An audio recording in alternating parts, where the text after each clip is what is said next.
Ya está todo preparado para empezar el partido en la casa de los Gutiérrez con IKEA. Atrás está el sofá Civic, con diferentes covers para hacer match con cada selección. En el medio, los vasos Lodrat, repartiendo bebidas por todo el campo. Calentando por si viene alguien extra está la silla plegable Gunde. Y arriba, Ostaval, la coffee table de 2 alturas marcando un gol con cada snack. Visita IKEA y logra crear el line-up ganador para disfrutar del fútbol en tu casa. Con buena calidad y buen precio. IKEA sueña sin medida.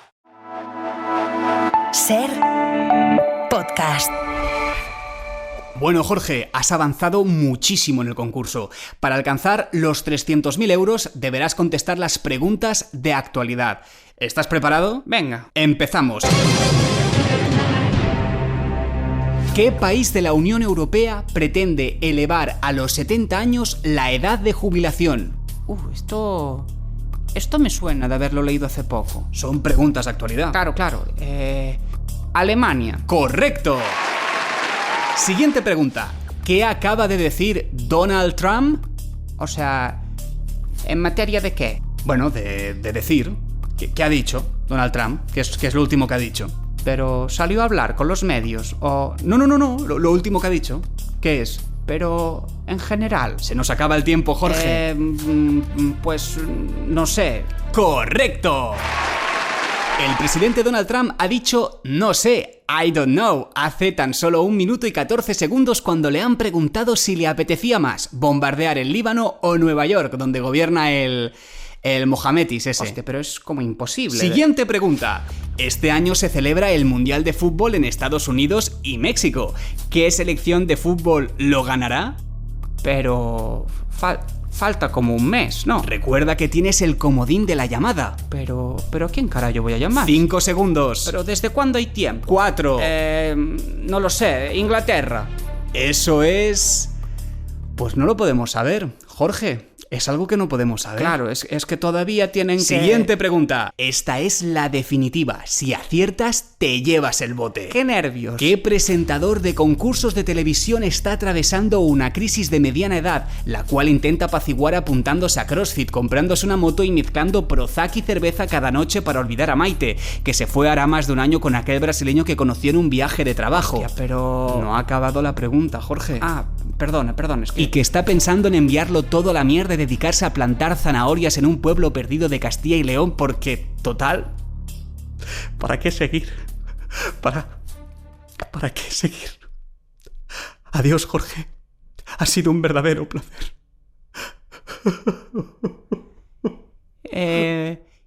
Iker Jiménez.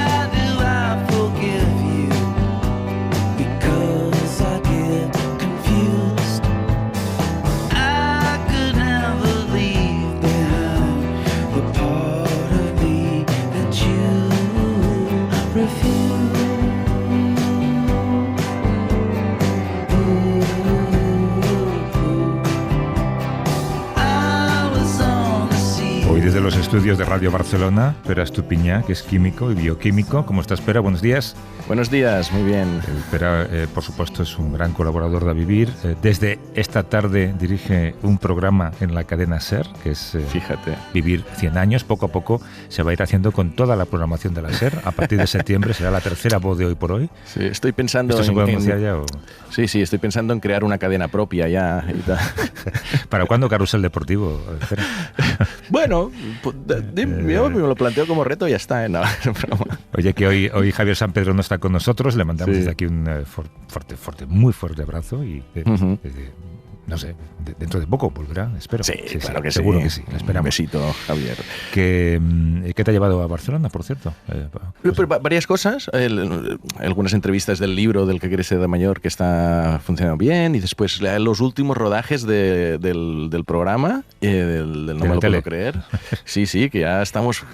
ha sido un parto, pero ya estamos terminando. Y luego algo súper interesante, que es el mayor congreso de neurociencia en Europa, que este año se celebra aquí en Barcelona, empieza mañana y bueno, voy a estar allí explorando.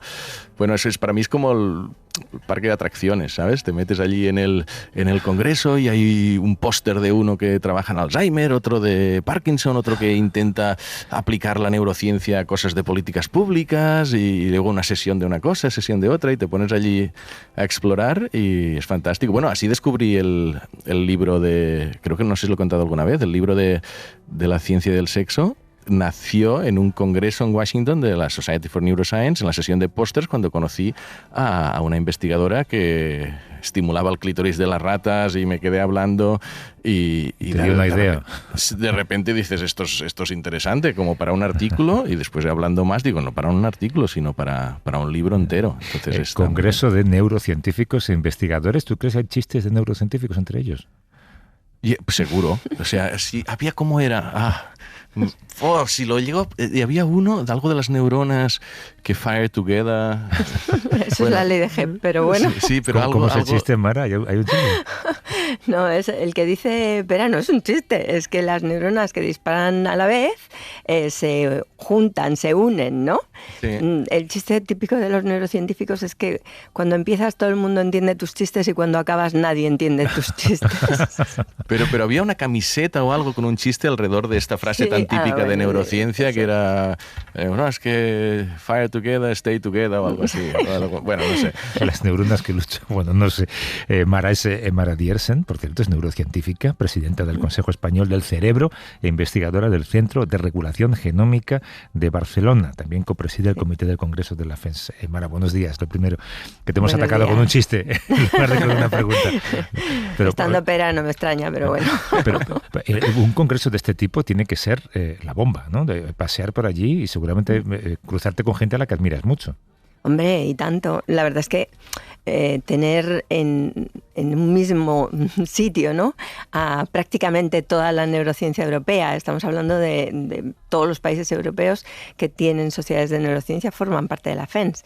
Y claro, desde cosas que tú estás haciendo y ves lo que están haciendo los demás y puedes colaborar, hasta nuevas ideas que surgen de, pues eso, de ir a una charla, bueno, en el caso de Pera era el clítoris, en mi caso, por ejemplo, pues de machine learning, ¿no? Y de cómo aplicar la inteligencia artificial en neurociencia, que hay varias sesiones sobre eso, ¿no? Sí.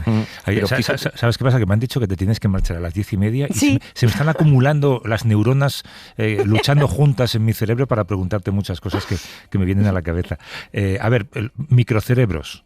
Sí. Explícame este concepto que es. Vale, estos son lo que se llaman organoides cerebrales. Es decir, yo puedo coger una célula de tu piel, por ejemplo, la reprogramo, es decir, la vuelvo hacia atrás en su historia como célula y desde ahí la convierto en una célula pluripotente que yo luego puedo diferenciar en una neurona y a partir de ahí generar organoides cerebrales. Entonces, esos organoides evidentemente no son como un cerebro, pero sí que nos ayudan mucho porque tienen una ventaja y es que ese mini cerebro, ese mini brain, ¿no?, tiene toda la dotación genética de ese paciente, de esa persona.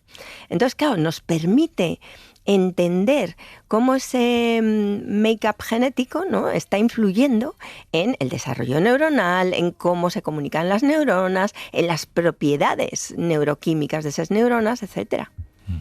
Pero estás mirando con los mismos ojos abiertos que yo. Sí. No, es que realmente es una pasada, ¿eh? Solo una cosa antes. Tú, Javier, y le pregunto también a los oyentes, si te tiene una cifra, esto de estas adivinanzas, ¿cuántos neurocientíficos, la cantidad que crees que hay en el Congreso mañana? ¿En este Congreso? Sí, ¿cuántos dirías? Yo qué sé, igual... Es que hay que ser muy listo para ser neurocientífico. No creo que haya tanta gente tan lista. Voy a decir... Neurocientíficos, no visitantes tal, neurocientíficos que voy están a decir allí. 50. ¿Cómo? ¡Hala! Yo qué sé.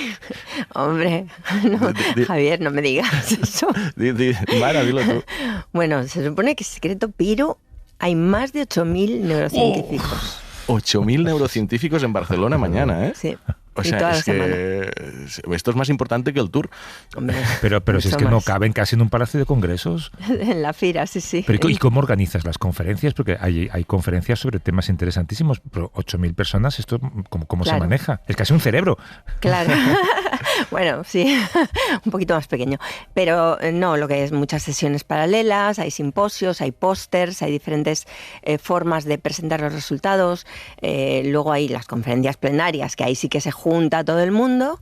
Y luego también están las special lectures, o sea, las conferencias especiales, digamos, que normalmente también son gente premiada. Hay diferentes premios, los premios Kavli, los premios Beringer. Entonces, ahí el premiado da una charla sobre la investigación que le ha llevado a merecer ese que galardón. tiene que haber grandes estrellas, ¿no?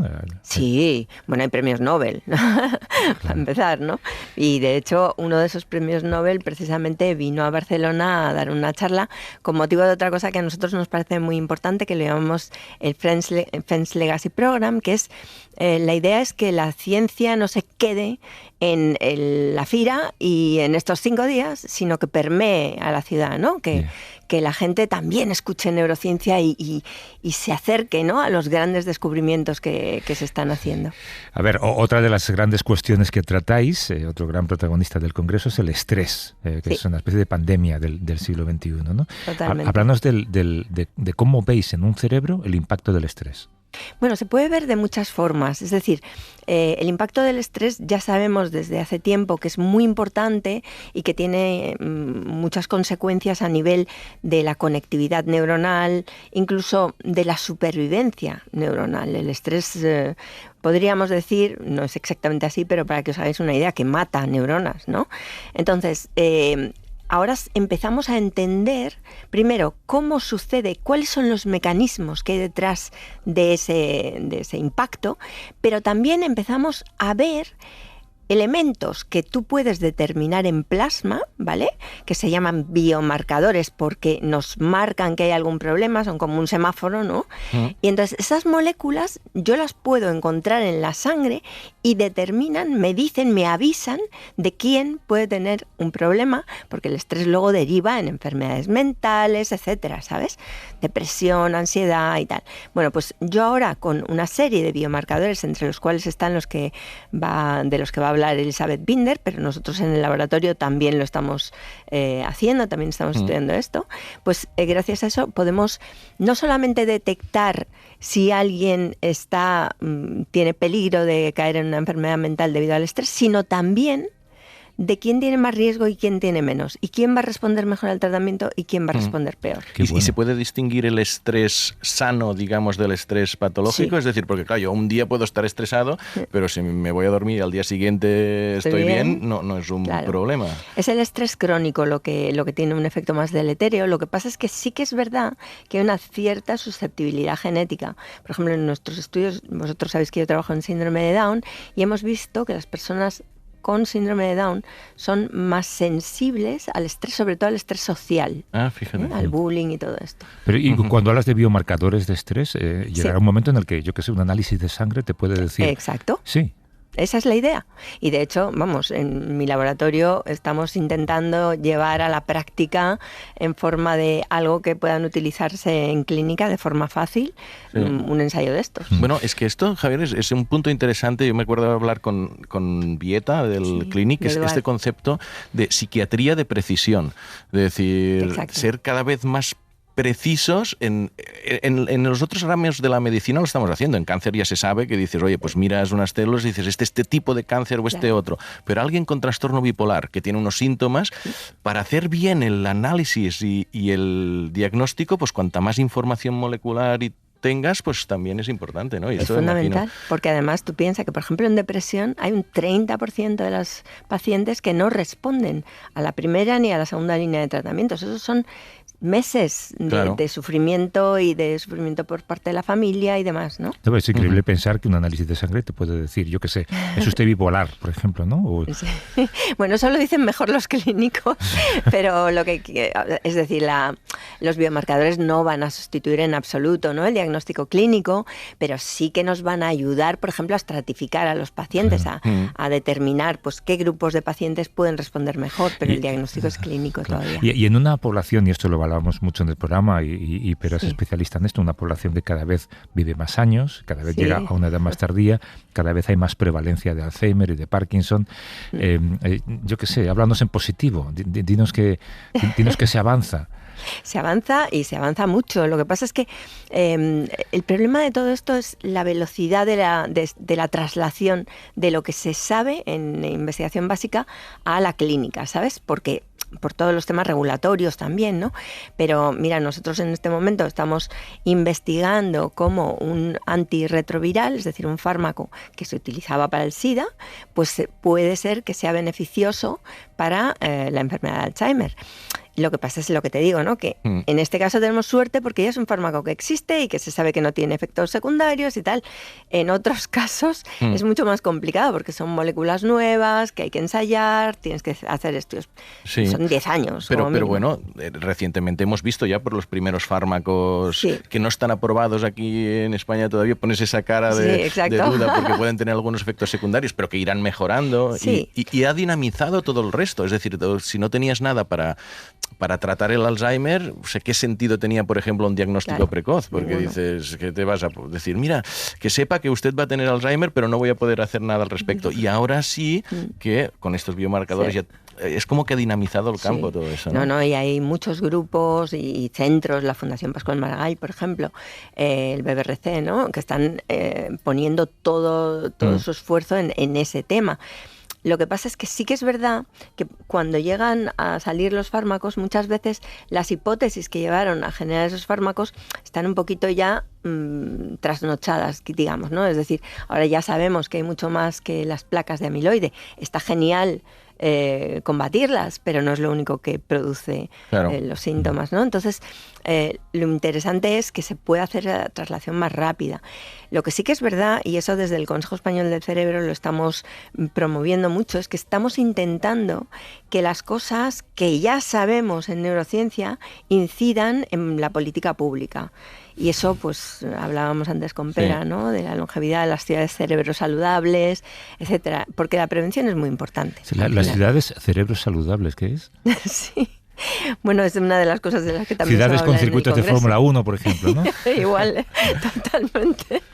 Esa es muy cerebro saludable. No, son ciudades que, digamos, no solamente vigilan, sino establecen medidas para, pues, por ejemplo, reducir la contaminación.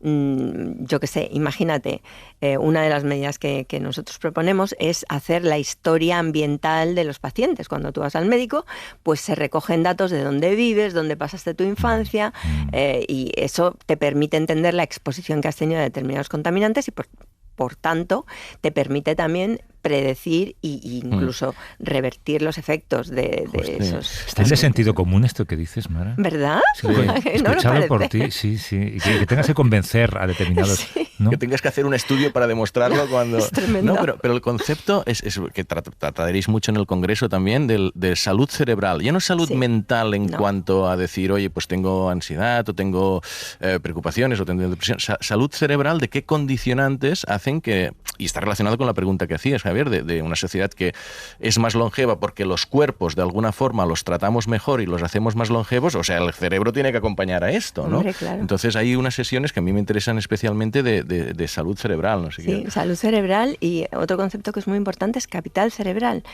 que significa que digamos, la salud cerebral es un activo para una sociedad.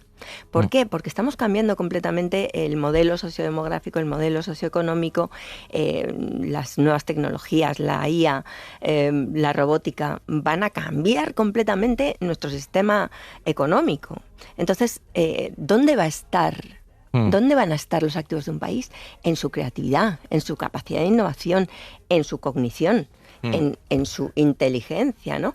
Eso se va a trasladar en lo que se llama la economía cerebral, es decir, una economía que se basa en esas propiedades cerebrales mentales, ¿no? Pero es entonces salud cerebral físico o más allá de lo físico. La salud cerebral no es la ausencia de enfermedad, es el estado de salud del cerebro en los aspectos cognitivo, emocional, motor, etcétera, que le permite a un individuo desarrollar al máximo su potencial. Vale, claro. Y ese concepto del que hemos hablado alguna vez y que ahora también hay libros sobre ello, la plasticidad cerebral. Sí.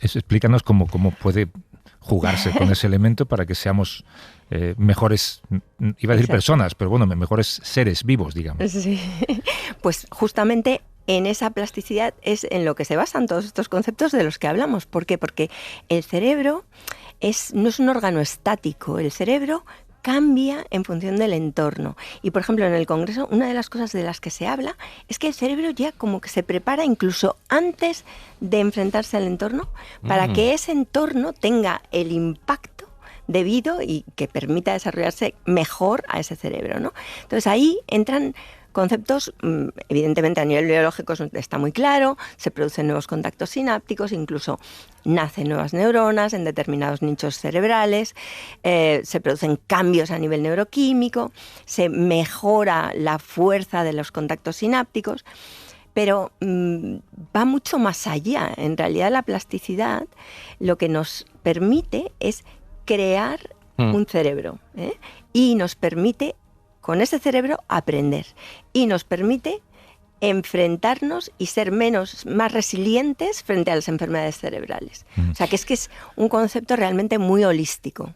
Me he comprometido a dejarte marchar a las 10:30. Sí, da pena, ¿no? Me está doliendo mucho. Una de las grandes ventajas que tiene este programa es que nos convertimos todos en oyentes, incluidos los que estamos aquí, y conocemos a gente como tú. Sé que tienes un grupo de música que se llama From Lost to the River. Exacto. Yo tengo ese libro, por cierto. ¿Te acuerdas del libro? Sí, hombre, y tanto los From Lostianos. Los From Lostianos, exacto. ¿Y tienes Talking in Silver o no? Exacto, Talking in Silver. ¿Qué pasa, que eres la Oliver Sacks española? Bueno, ya me gustaría ya. Pero va camino. Pero bueno, la música amansa las neuronas, ¿no? Y tanto, no, pero además la música es como el lenguaje, pero tiene un componente emocional. Entonces, nosotros transmitimos en los conciertos no solamente píldoras científicas, que lo hacemos, sino también intentamos que la gente se conciencie de las enfermedades cerebrales, ¿no? Entonces, damos espacio a las personas con distintas enfermedades para que hablen, para que la sociedad entienda quiénes son, entienda su enfermedad y se solidarice, ¿no? Uh-huh. Bueno, pues con todo el dolor de mi corazón te dejo marchar. Mara Diersen, que es neurocientífica, presidenta del Consejo Español del Cerebro, investigadora del Centro de Regulación Genómica de Barcelona y que hoy tiene un grupo de WhatsApp con ¿cuántos eran? ¿8.000 neurocientíficos? Más o menos, sí. 8.000 neurocientíficos. Más de 8.000. Son las 10:30 y tienes un taxi esperando ahí en Radio Barcelona. Gracias, Mara. Muchas cuando gracias quieras, aquí a vosotros. Estamos. Venga. Muchas gracias. Un abrazo.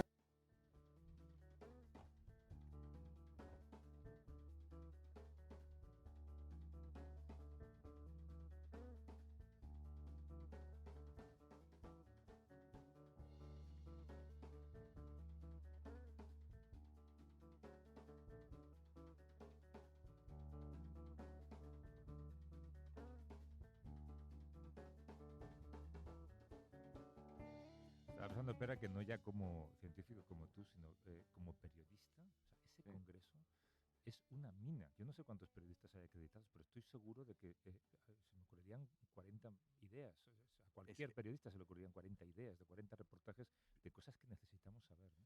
Esto previo, es decir, hay como el doble esfuerzo, ¿no? A mí me pasa, miro las sesiones, miro el programa y digo, ostras, esto me interesa, pero después es el hecho de ir allí y hablar uno con uno y que allí te descubres cosas, porque, y esto lo hemos contado alguna vez, o sea, todo lo que explicamos de los científicos que leemos en revistas científicas y tal, llevan años investigándolo. Entonces, cuando vas a un congreso y pillas a un experto de no sé qué o a otro, incluso tomando las cervezas, te empieza a contar lo que será noticia dentro de unos años, a mí es lo que más me motiva. Es decir, yo no voy tanto a lo que presentan. O sea que sí, que está muy bien, pero que lo presentan al final te puede llegar de otras maneras.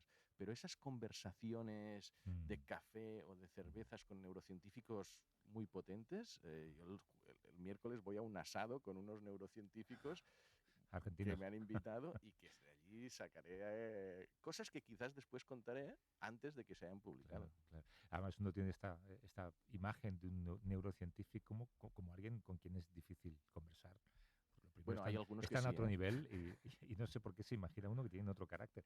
Pero mira, Mara, ¿eh? No, claro, Mara no diría que es la excepción, pero sí que es verdad que es alguien que a la vez con ese esfuerzo de sé mucho, te podría dar 1000 detalles, pero sé quién tengo delante y sé que los mensajes son estos y no, eso sí. Bueno, cada vez detecto más, sobre todo con todos los científicos que pasan por el programa, que existe ya este elemento de divulgación en su trabajo, que son conscientes que cuanto mejor vendan lo que están haciendo, más fácil va a ser que la ciencia avance en España, que los fondos se dediquen a lo que se tienen que dedicar, ¿no? Sí. Sí, no, y esa ambición que es de alguna forma lo que transmitía Mara, que es interesante y de este congreso, es decir, no es hacer ciencia solo para encontrar soluciones médico-tecnológicas, es decir, en algo como la neurociencia, el estudio cerebro, que es el estudio de lo que somos, tiene una ambición mucho más amplia de cómo esto puede impactar a la sociedad, decisiones de políticas públicas como comentaba, pero muchos otros ámbitos y educación o lo que sea, y yo creo que sí que es un tipo de científico menos académico, menos tradicional en el sentido de mi trabajo es investigar para encontrar una cura a tal enfermedad. Esto tiene que seguir siendo así, es lo que nos regala la ciencia, ¿no? Pero ir mucho más allá y para eso la divulgación es fundamental. Fíjate, los nefrólogos, por ejemplo, ¿quién nos iba a decir a nosotros que encontraríamos a un nefrólogo al que le gusta divulgar, ¿no? Hoy nos tocaba con Borja Quiroga, con nuestro nefrólogo, Historias de la Pública, pero no podemos hacerlo porque Borja no está en el Hospital de la Princesa. Entonces vamos a cambiar el título de la sección, digamos, y lo vamos a llamar Historias de la Pública Japonesa. Historias de la Pública Japonesa, porque Borja está en Tokio. Estás en Tokio, ¿no, Borja? No nos engañas. Estoy en Tokio. Buenas tardes para mí, buenos días para vosotros. Nunca me imaginé hacer esto por la tarde, en realidad. Es verdad, es raro, ¿no? De madrugada, claro, yo lo he hecho muchas veces, pero por la tarde, no sé, es extraño. Es raro porque yo llevo todo el día ya haciendo cosas, claro. Claro. Y cuando voy allí me levanto y voy. Bueno, has ido, por supuesto, a Japón en un viaje científico a investigar las últimas tecnologías de diálisis, ¿no? Por supuesto, sin ninguna duda. Yo todo por la ciencia y Di la verdad. Siempre. No, estoy de vacaciones.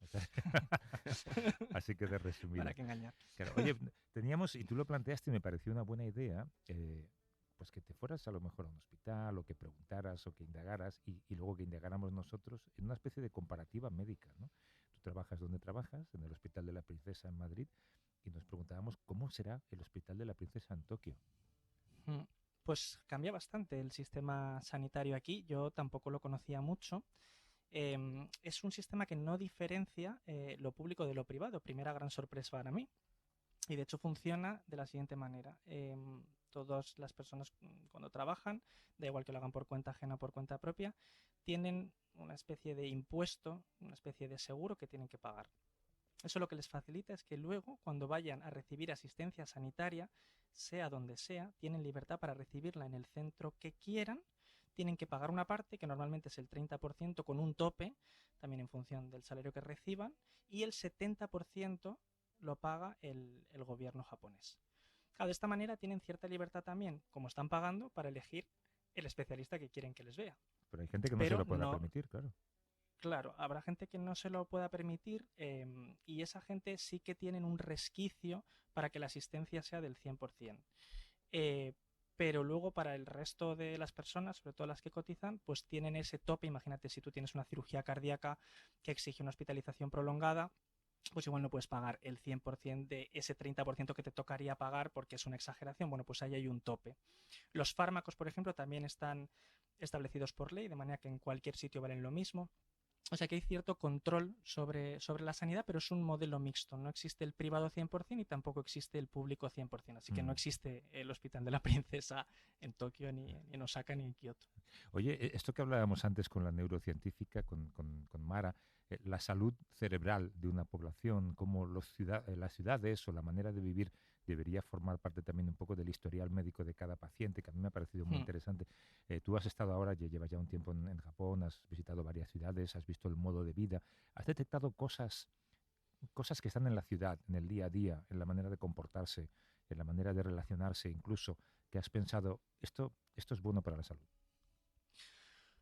Bueno, la verdad es que el modelo societario es francamente diferente aquí. En el día a día, la sociedad japonesa difiere mucho de la española, por ejemplo, en muchas cosas, por ejemplo, en la educación, en el silencio, en la tranquilidad que llevan, por ejemplo, yo que sé, una idea que te puedo dar, cuando están en un ascensor no pueden hablar por respeto, no se puede comer por la calle, siempre dejan pasar a la persona que tienen delante. No sé si eso influye. Bueno, el nivel de en la estrés será salud menor, como tal, entonces. probablemente sí. Claro. Pero luego, por otra parte, tienen bastante afinidad por el trabajo, tienen un lema un poco que es trabajar, trabajar y trabajar, y eso les genera mucho estrés.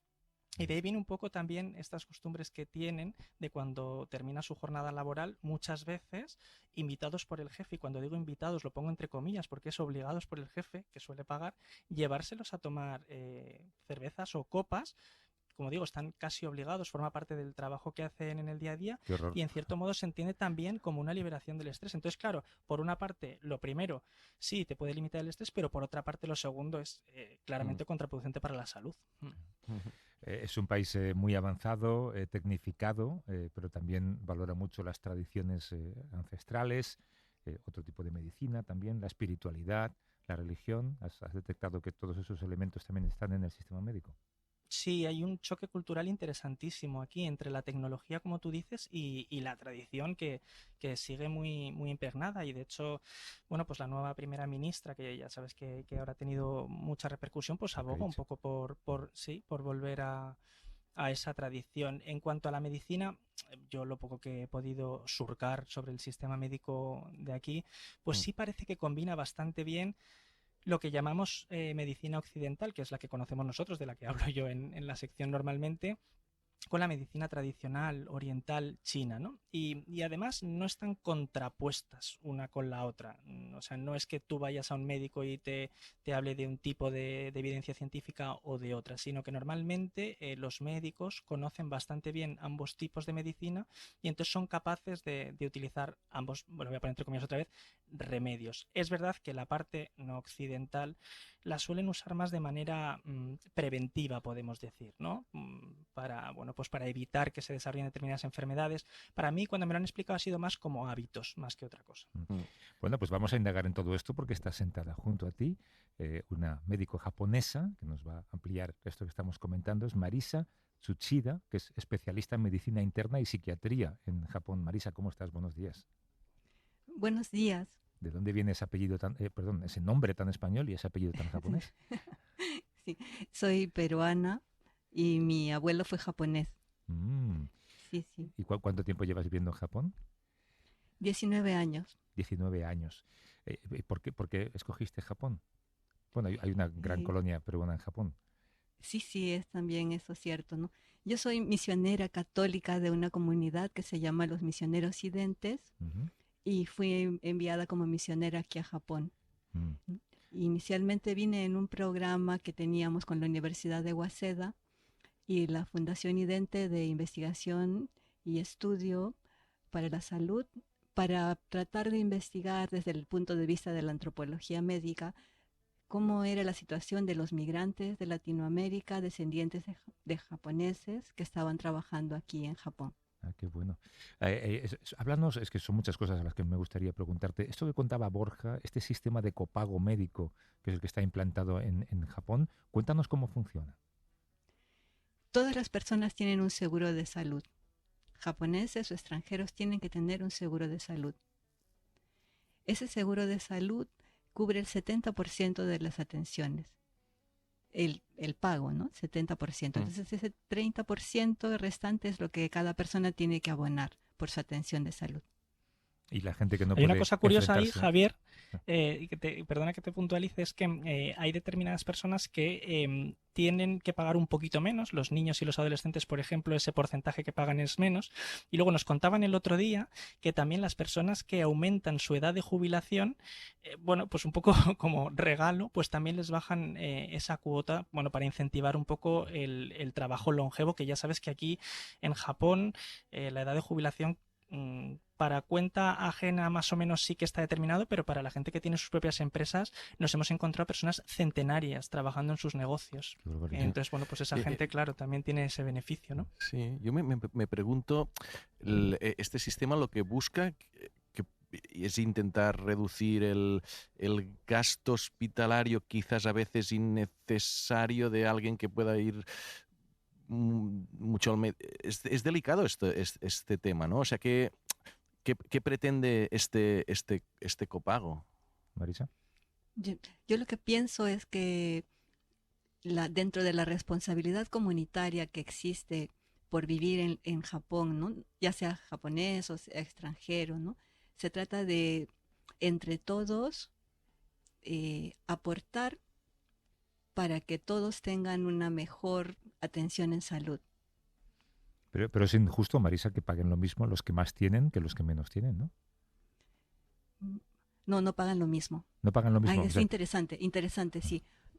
Sí, porque no, si bien es cierto, el pago de la atención es el 30%, el pago del seguro es directamente proporcional a lo que uno gana. Vale, ahí hay justicia social, eso me gusta. Y lo mismo, claro, y también los impuestos, o sea, el pago de los impuestos no es lo mismo para todos. Claro, y la gente que no puede pagar ni siquiera ese 30% porque es, no sé, población desfavorecida, ¿esa gente tiene sanidad gratuita? Tienen una atención especial, ¿no? Que puede incluir el 100%, no solamente de la atención en salud, sino también el apoyo para poder llevar una vida digna. ¿Cómo se está adaptando la sanidad japonesa a una población que cada vez vive más años? Pues yo creo que sí, y que, bueno, es un gran reto por la calidad de la atención que se puede brindar a las personas, que eso implica también grandes costos. Este tema, siempre se había dicho que Japón, que desde España debemos mirar lo que ha ocurrido y está ocurriendo a Japón con el envejecimiento poblacional, Sí. porque es, digamos, lo que nos espera a nosotros a nivel demográfico, no tiene por qué ser a nivel cultural. Pero sí que tengo entendido que Japón en los últimos años, estos miedos de que qué ocurre cuando hay una sociedad envejecida, sí que lo han vivido, ¿no? Vosotros que estáis allí, sabéis más y podéis responder. Pero ¿qué desequilibrios ha generado y qué respuestas se han dado y qué podemos aprender nosotros de eso? Yo recuerdo cuando estudiaba la salud pública aquí, que, como dices, la población mayor, ¿no? Adulta mayor, ¿no? Era tan alta en España como aquí en Japón en número, pero la calidad de vida activa en España era como mayor, ¿no? Y se miraba como un modelo de ver cómo la actividad de las personas mayores, ¿no? Los ancianos podían tener una vida como más sana, más comunicativa, más comunitaria. Pero esto también es uno de los problemas que ha asumido Japón en esa crisis económica desde hace 20 años. O sea, el envejecimiento poblacional que comenta Espera es evidente que genera un conflicto político, económico y de todo tipo, porque claro, al final es una población envejecida que necesita cada vez más asistencia sanitaria, ¿no? Y un poco las políticas actuales que empezó Shinzo Abe y que ahora se han continuado, bueno, pues van un poco en esa línea, trabajar, como comentaba, incluso romper el modelo tradicional de familia que había aquí en Japón, que sabéis que son más tradicionales, incorporar también a la mujer al mundo laboral con el interés también de generar más dinero para poder sostener el sistema, que a día de hoy también sigue en crisis, o eso nos ha parecido ver aquí durante esta estancia en Japón. Sí, o sea que es un problema real que es preocupante aquí. O sea, lo que te más allá de que los hábitos japoneses están bueno, están muy presentes, los japoneses son muy activos, ya solo el hecho de trabajar hasta edades tan avanzadas pues les genera un beneficio en salud que es evidente, ¿no? Tú y yo lo hemos comentado alguna vez, Claro. el ikigai, el tener el motivo para levantarse cada mañana, aquí está muy presente si tienes un negocio, tienes 90 años y lo llevas haciendo de toda la vida, ¿no? Y eso genera salud, claro que genera salud, ¿no? Pero que es un problema real a día de hoy, sí, sí, claro que lo es, sí. Uno se acuerda de cuando Japón era el líder tecnológico del mundo, ¿no? Hace 30 y pico, 40 años, ¿no? Pensabas que cualquier tecnología que llegaba de Japón era la tecnología más puntera, luego Japón fue reemplazada por China y por Estados Unidos. Pero ¿cómo de puntera es la medicina en Japón, Marisa? Bueno, a mí me parece que está muy bien, ¿no? Que hacen este premio Nobel, perdón que no me acuerdo el nombre del doctor Yamanaka, ¿no? Que hizo las células madre, que eso se está haciendo ahora mucho en investigación para la recuperación de las articulaciones. Incluso creo que están trabajando también para la recuperación de membranas, incluso del ojo, ¿no? De la retina. Hay mucho en investigación, yo creo que se está llevando, pero que no se hace público hasta que no se tenga, ¿no? Completamente. A nivel de nefrología, por ejemplo, sí que las empresas japonesas, la industria farmacéutica y la medicina japonesa tiene bastante impacto, sobre todo en la parte tecnológica, que es la diálisis, y hay una empresa muy importante aquí que fabrica filtros y máquinas de diálisis y que nosotros utilizamos a día a día. O sea que la tecnología sí que se nota, ¿no? En la parte técnica. Y la robótica era como el paradigma, ¿no? De lo que más avanzado estaba en Japón, la robótica, y unido a esto de la longevidad, creo que había muchos progresos en robótica asistencial para mayores. O sea, tú, Borja, o Marisa, que estáis allí, o sea, ¿estáis viendo el futuro de alguna manera en esta línea también? Bueno, sí hay robots que apoyan mucho en el trabajo para el cuidado de los ancianos, para movilizarlos, ¿no? Para reducir el trabajo de los cuidadores. Los robots que, por ejemplo, empujan sillas de ruedas. Hasta ahí no sé, pero por ejemplo levantarlos de la cama, trasladarlos hacia la bañera, ¿no? Que aquí está muy importante el baño, ¿no? Que se hace diariamente en el que decimos el ofuro, ¿no? Que es así la bañera totalmente llena, ¿no? De agua tibia, casi tirando caliente, sí. Eso me lleva a lo que hablábamos antes, la medicina tradicional, a cómo combináis la medicina occidental, digamos, con la tradicional y ancestral japonesa. Hay una estadística que he visto que dice que un 70% de los médicos japoneses utiliza esa medicina tradicional como complemento que refuerza otras intervenciones terapéuticas. Explícanos cómo conjugáis ambas cosas. Sí. Yo creo que fundamentalmente se refiere al tema de la medicina china, bueno, que ellos no dicen China aquí en Japón, ¿no? Sino medicina japonesa, pero que es toda esa tradición ancestral, fundamentalmente china, que está ya recogida en compuestos que tienen número, ¿no? Y que son ya compuestos conocidos, que son granulados, que se utilizan como test, ¿no? Como infusiones, pero ya son los granulados listos, ¿no? Eso es lo que se usa concurrentemente con la medicina occidental, me refiero a los medicamentos, ¿no? Que usamos en Occidente. Y luego, por ejemplo, lo de los parches, que aquí se usa mucho también, ¿no? Que es como un punto intermedio, ¿no? Entre la medicina occidental y oriental.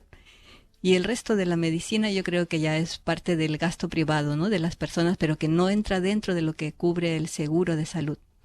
Y tú, Marisa, como especialista en medicina interna, ¿hay algo que te preocupe especialmente? Yo que sé, el incremento del tabaquismo, la contaminación o algún, yo que sé, el consumo de ultraprocesados. ¿Hay algo que tú estés viendo que es un problema en Japón? Bueno, sí, a mí una cosa que me preocupa es que por el ritmo de vida las personas a veces no comen bien, ¿no? No toman un buen desayuno, ¿no? O trabajan mucho y luego tampoco no tienen un buen almuerzo. Esas cosas que son pequeñas, o un momento de descanso también durante el ritmo de trabajo, ¿no? Son pequeños detalles que luego van mermando la salud por desórdenes nutricionales, ¿no? Aparte de lo que es el ritmo de trabajo y el estrés propio de la vida aquí, es un tema que es muy frecuente, ¿no? Que yo veo en la consulta. y también eres psiquiatra, entonces verás problemas de trastorno por el alcohol, ¿no? Que lo comentaba yo antes un poco de pasada, pero también reseñar que los japoneses tienen la alcohol deshidrogenasa, que es la enzima que metaboliza el alcohol, muy disminuida, lo que quiere decir que el alcohol les influye mucho más. ¿Ves muchos trastornos relacionados con el alcoholismo crónico? En mi consulta no veo mucho, pero puede ser, como dices, que comparativamente a la cantidad de alcohol que se toma, hay una influencia, ¿no?, sobre el metabolismo hepático, sí. O sea, afecta más el alcohol a los japoneses. Afecta más, sí, porque no tiene la enzima que lo metaboliza, entonces se acumula más, tarda más en depurarse, por decirlo de alguna manera. O sea, el hígado sufre más entonces. Exacto, justo. Bueno, pues oye, gracias por este recorrido, ha sido muy interesante. Marisa Tsuchida, que es especialista en medicina interna y psiquiatra, y nos ha explicado un poco el sistema médico japonés. Marisa, gracias por la conversación y cuídate mucho. Muchas gracias por la entrevista y también cuídense mucho también ustedes. Gracias. Cuidarse es un verbo que tenemos que conjugar más a menudo, yo creo. Bueno, Borja, ¿cuál es tu plan? Mi plan es irme al aeropuerto porque despego en 5 horas, por desgracia. Pero vuelves o sea, ya. que me pilláis de salida, vuelvo. Bueno, voy a estar una semanita más de descanso. Bueno, pero no es una crónica turística que has visto por allí, ¿por dónde has estado?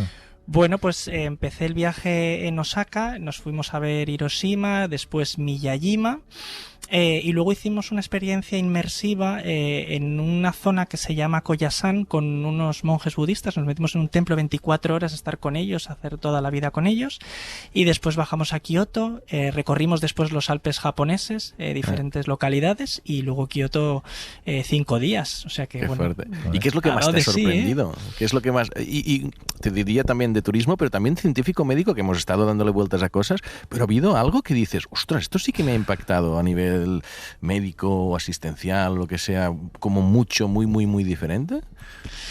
Bueno, lo que más al final todos somos iguales. Es la comida, que lo tengo que decir porque es una barbaridad. Y fíjate, una cosa súper interesante. En el sistema sanitario no está incluido el embarazo dentro de los problemas de enfermedad, podemos decir, porque se considera una situación de salud.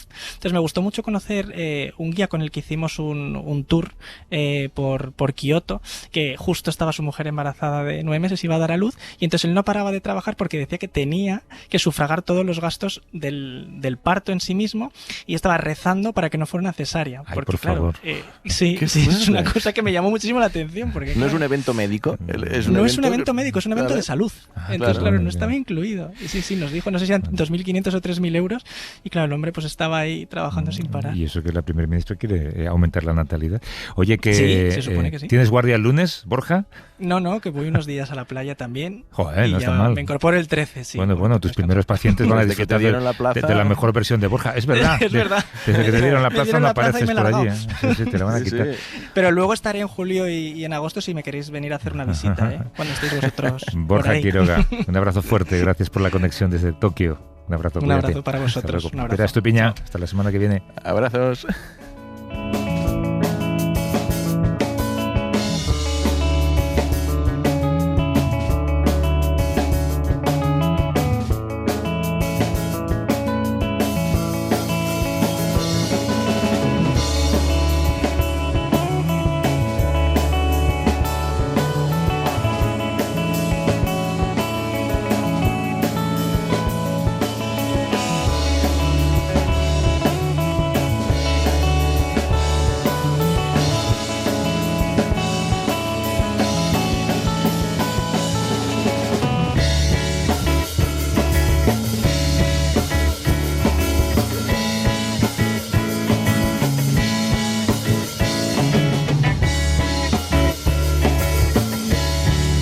Para no perderte ningún episodio, síguenos en la aplicación o la web de la SER, Podium Podcast o tu plataforma de audio favorita. Ya está todo preparado para empezar el partido en la casa de los Gutiérrez con IKEA. Atrás está el sofá Civic, con diferentes covers para hacer match con cada selección. En el medio, los vasos Lodrat, repartiendo bebidas por todo el campo. Calentando por si viene alguien extra está la silla plegable Gunde. Y arriba, Ostaval, la coffee table de 2 alturas marcando un gol con cada snack. Visita IKEA y logra crear el line-up ganador para disfrutar del fútbol en tu casa. Con buena calidad y buen precio. IKEA, sueña sin medida.